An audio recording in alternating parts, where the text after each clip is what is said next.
మన VVIT university absolute discipline, absolute education. Jubilee hills లో ఉన్నటువంటి ప్రశాసన్ నగర్ లో ఒక మాజీ డీజీపీ అధికారి ఇంట్లో ఒక దారుణ హత్య చేశారు నేపాలీ గ్యాంగ్. మాజీ డీజీ అయినటువంటి ఏపీకి సంబంధించిన క్యాడర్ అంట ఆయన వినయ్ రంజన్ గారు, ఆయన భార్య తనూజను రాత్రి తెల్లవారుజామున 2 గంటల సమయంలో నేపాలీ గ్యాంగ్ ఆమెని చంపి బంగారం డబ్బులు తీసుకొని పోయారని తెలుస్తుంది.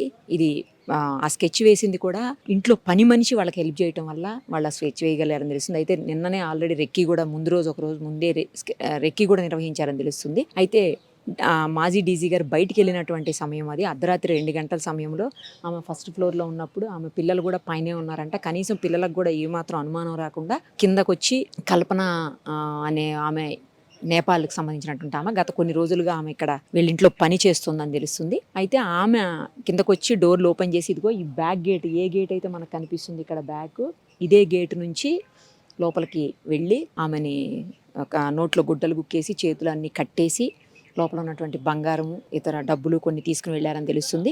అయితే అక్కడంతా కూడా రక్తపు మరకలు కనిపిస్తున్నాయని చెప్పేసి పోలీసులు చెప్తున్నారు. ఆనవాళ్ళు ఎందుకు వచ్చాయి, ఆమెమో సఫకేషన్తో చనిపోయింది, కట్టేయటం వల్ల మూతికి గుడ్డలు అంటే నోట్లో గుడ్డలు కుక్కేసి చేతులు కట్టేయటం వల్ల సఫకేషన్తో చనిపోయిందని సిపి గారు చెప్తున్నారు. ఈరోజు అసలు చాలా సీరియస్గా తీసుకున్నటువంటి అంశం ఇది. సిపి గారు, తర్వాత డీజీ గారు, హైదరాబాద్ సిపి సజ్జనార్ గారు, డీజీ ఆనంద్ గారు వీళ్ళందరూ కూడా వచ్చి వెళ్ళారు. చాలా సీరియస్గా తీసుకున్నారు. అతి త్వరలోనే కేసును ఛేదిస్తామని చెప్తున్నారు. ఇప్పటికే 5 బృందాలుగా విడిపోయినటువంటి పోలీసులు వీళ్ళ కోసం వెతుకుతా ఉన్నారు. నేపాల్ వాళ్ళని పెట్టుకునేటప్పుడు జాగ్రత్తగా ఉండండి అని పదే ఇంతకు ముందు నుంచి కూడా హైదరాబాద్ సిపి సజ్జనార్ గారు హెచ్చరికలు చేస్తూనే ఉన్నారు. నేపాల్ వాళ్ళతో జాగ్రత్తగా ఉండాలి, వాళ్ళు డేంజరస్ గ్యాంగ్ ఉంటారు, చాలా దారుణంగా బిహేవ్ చేస్తారు, చాలా క్రిమినల్ మైండ్ ఉంటుంది. అలాగే సేమ్ టైము వాళ్ళకి అసలు కొంచెం కూడా మానవత్వం అనేది ఉండదు, చాలా దారుణంగా వరస్ట్గా బిహేవ్ చేస్తారు. జాగ్రత్తగా ఉండండి. ఇంటికి వెళ్ళేటప్పుడు, ఇంటి నుంచి బయటికి వెళ్ళేటప్పుడు, లేదంటే మీరు ఏదైనా ఊర్లు వెళ్ళేటప్పుడు కూడా జాగ్రత్తలు తీసుకోండి. లోపల ఉన్నటువంటి బంగారం డబ్బుల విషయంలో కావచ్చు, ఇంకేదన్నా కూడా. తర్వాత వాళ్ళని పనిలో పెట్టుకునేటప్పుడు కూడా అన్ని రకాలుగా ఎంక్వైరీ చేసిన తర్వాతనే పెట్టుకోండి, ఎలా పడితే వాళ్ళని పనిలో పెట్టుకోవద్దని చెప్తున్నారు. ఎందుకంటే గతం నుంచి కూడా పూణే, బాంబే, బెంగళూరు ఇలా పలు చోట్ల నేపాలీ గ్యాంగ్స్ రాబరీస్ చేసి చంపేసినటువంటి పరిస్థితి ఉంది. సో ఇక్కడ కూడా అదే జరిగింది. గతంలో కూడా హైదరాబాద్లో ఒక ఇన్సిడెంట్ జరిగింది. అది జరిగి ఎన్నో రోజులు కూడా అవ్వలేదు. ఆ గ్యాంగ్లో 3-4 ఉన్నారని చెప్తున్నారు. ఇంకా పూర్తి స్థాయిలో ఏమి ఇన్ఫర్మేషన్ వచ్చేటువంటి పరిస్థితి లేదు. ఎందుకంటే దర్యాప్తు కొనసాగుతుంది కాబట్టి. అతనికి సంబంధించిన ఒక క్యాప్ పడిపోయింది. ఆ క్యాప్ కూడా బ్లడ్ స్టెయిన్స్ ఉన్నాయి. అదే క్లూస్లో ఇది నెంబర్ 6గా పోలీసులు ఇక్కడ పెట్టుంచారు. మీరు చూడొచ్చు, చాలా క్లూస్ దొరుకుతాయి కదా, అందులో ఇది నెంబర్ 6గా పోలీసులు ఐడెంటిఫై చేసి ఇక్కడ పెట్టుంచారు. ఏ దారిలో నుంచి అయితే వచ్చారో బ్యాక్ సైడ్ గేట్లో నుంచి తిరిగి వెళ్ళిపోవటం కూడా అదే దారిలో నుంచి వెళ్ళారని చెప్తున్నారు. ఇది చాలా మొత్తం అంతా కూడా ఐపీఎస్లు, ఐఏఎస్లు చాలా పెద్ద వాళ్ళు ఉండేటువంటి ఏరియా ప్రశాసన్ నగర్ అంటే. తర్వాత చాలా సెక్యూర్డ్ అని భావించేటువంటి ప్లేస్ ఇది. జూబ్లీ హిల్స్ పోలీస్ స్టేషన్ పరిధిలోకి వస్తుంది. అలాంటి చోట రాబరీ జరగటం తెల్లవారుజామున 2 గంటల 5 నిమిషాల సమయంలో జరిగిందని సిపి గారు చెప్తున్నారు. చాలా సీరియస్గా తీసుకున్నారు పోలీసులు కూడాను. ఎందుకంటే ఒక మాజీ ఐపీఎస్ ఆఫీసర్ భార్య ప్లస్ చాలా పెద్ద ప్లేసు, నెక్స్ట్ నేపాలీ గ్యాంగు, ఏం పోయింది అనేది కూడా ఇంకా క్లారిటీ రావట్లేదు. అసలు ఎలా చంపారు అనేది కూడా ఇంకా పూర్తి స్థాయిలో క్లియర్గా చెప్పలేనటువంటి పరిస్థితి ఉంది. పోలీసులు కూడా దర్యాప్తు అయితే వేగవంతం చేశారు.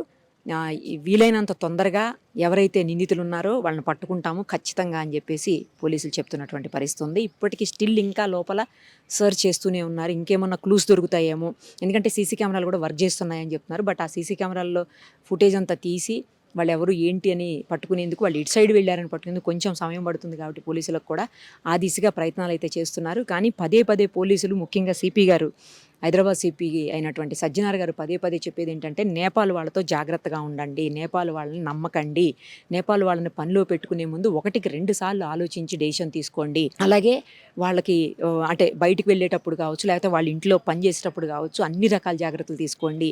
వాళ్ళ ఇంట్లో ఉంచుకునేటప్పుడు కూడా, అంటే నైట్ కొంతమంది మొత్తం స్టేజ్ ఇక్కడే ఉంచుకుంటారు కదా, అలాంటి వచ్చి పని చేసి వెళ్ళిపోయేవాళ్ళు వేరు, నైట్ ఇక్కడే ఉండే వాళ్ళ విషయంలో మరింత జాగ్రత్తగా ఉండండి అని గతం నుంచి కూడా చెప్తూనే ఉన్నారు. స్టిల్ ఇప్పుడు అదే చెప్తున్నారు.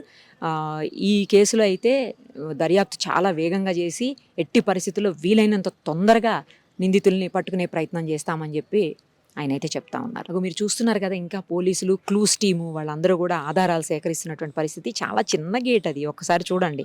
ఇంత చిన్న గేట్లో నుంచి వచ్చారనమాట. మళ్ళీ వెళ్ళిపోయింది కూడా ఇదే గేట్లో నుంచి. ఇంకోటి ఏంటంటే డౌన్లోకి మీకు రెసిడెన్షియల్ హౌసెస్ కానీ, అంటే ఆ ఏరియా కానీ, రెసిడెన్షియల్ ఏరియా కానీ, లేదు అంటే హౌసెస్ కానీ ఏమీ లేవు. ఒక పార్క్ ఉంది, ఆ పార్కులో నుంచి బయటికి వెళ్ళిపోవటం ఈజీ అనుకుంటా. అందుకనే ఈ దారిని ఎంచుకున్నట్టున్నారు. మేబీ ఫ్రంట్ నుంచి వస్తే మొత్తం అంతా రోడ్డు ఉంది, ఇళ్ళు ఉన్నాయి, అన్నీ ఉన్నాయి కాబట్టి కష్టం అవుతుందని చెప్పేసి ఈ దారిని ఎంచుకున్నట్టున్నారు. చూడండి, అంటే రెక్కీ చేశారు అని చెప్తున్నారు కదా పోలీసులు, అది నిజం. రెక్కీ చేయకపోతే వాళ్ళకి ఏది ఎక్కడుంది ఏంటిది కూడా తెలియదు. ఇంకోటి లోపల వాళ్ళ మనిషే ఉండి సహకరించింది కాబట్టి, ఎవరైతే కల్పన ఉందో ఆమె సహకరించింది కాబట్టి దానివల్ల వాళ్ళకి పని కూడా ఈజీ అయినట్టుంది. బట్ వీళ్ళు చాలా నటోరియస్ క్రిమినల్స్ ఉంటారనమాట. చాలా దారుణంగా బిహేవ్ చేస్తారు. ఎప్పుడైనా సరే నేపాల్ గ్యాంగ్ తోటి చాలా జాగ్రత్తగా ఉండాలని చెప్తున్నారు. క్లూస్ ఏవో దొరికినట్టున్నాయి, తీసుకుని వెళ్తున్నారు. వాళ్ళ దగ్గర ఉన్నటువంటి బ్రీఫ్ కేసులు ఉన్నాయి చూడండి, వాటిలోనే క్లూస్ ఏవో తీసుకుని వెళ్తున్నారు. సో లోపలికైతే ఎవరిని అలౌ చేయట్లేదు, ఎందుకంటే ఇంకా చాలా క్లూస్ లోపల ఉన్నాయనే అనుమానం ఉంది పోలీసులకు. అందువల్లనే ఎవరిని అలౌ చేయట్లేదు. అతి త్వరలోనే ఈ కేసుని హైదరాబాద్ పోలీసులు ఛేదిస్తారని చెప్పి ఆశిద్దాం. या 10 महीना या 9 महीना हुआ, ज्यादा तो नहीं हुआ, 1 साल नहीं पुगा उसको। ओके, 1 साल से आपको पहचान है? ठीक है। नहीं, आपका गांव वाला है? आपका गांव वाले हैं? मेरे गांव से 2 दिन लगते हैं उसके गांव जाने के लिए। कौन सा गांव है आपको? उसका पहाड़ ये लगा है, मेरा कैलाली है, वो धनगढ़ी काठमांडू बोलते हैं ना, उसकी नजदीक है। कुछ रिश्तेदार है आपका? हाँ, रौनक इधर देखो, इधर कुछ भी नहीं होता, तुम्हारा कुछ भी नहीं होता। नहीं, आप ही लाया हमको इधर काम पे लगाया? काम को तो मैं लगाई थी, वही मेरा गलती हो गया साहब, मैं बहुत बड़ा गलती कर लिया। कब लगाए थे आप काम पे? दिवाली से पहले लगाई थी। पहले कहाँ थी? नहीं, आप ही पुणे में थी, पुणे में। पुणे में। कोई नहीं करे तो इधर पका बुलाइए अब। अब बुला के पका। इससे पहले आप ही काम मैं करता नहीं था? बुलाई, मैं कल्पना करते का थे। प्लेस में? मैं करती थी इधर का, 1.5 साल तक इधर काम करी। दिवाली में साहब से बोली, पापा लोग साहब के 2 बेटे हैं, उनसे बोली उनको मेरा काम बहुत पसंद है। फिर पापा लोग बोले गांव को मत जा, बोले थे मैडम भी बोले थे। मैं बोले मेरा बच्चा है, मैं देखने को जा रही हूँ, 3 साल हो गया मैं गाँव को नहीं गया।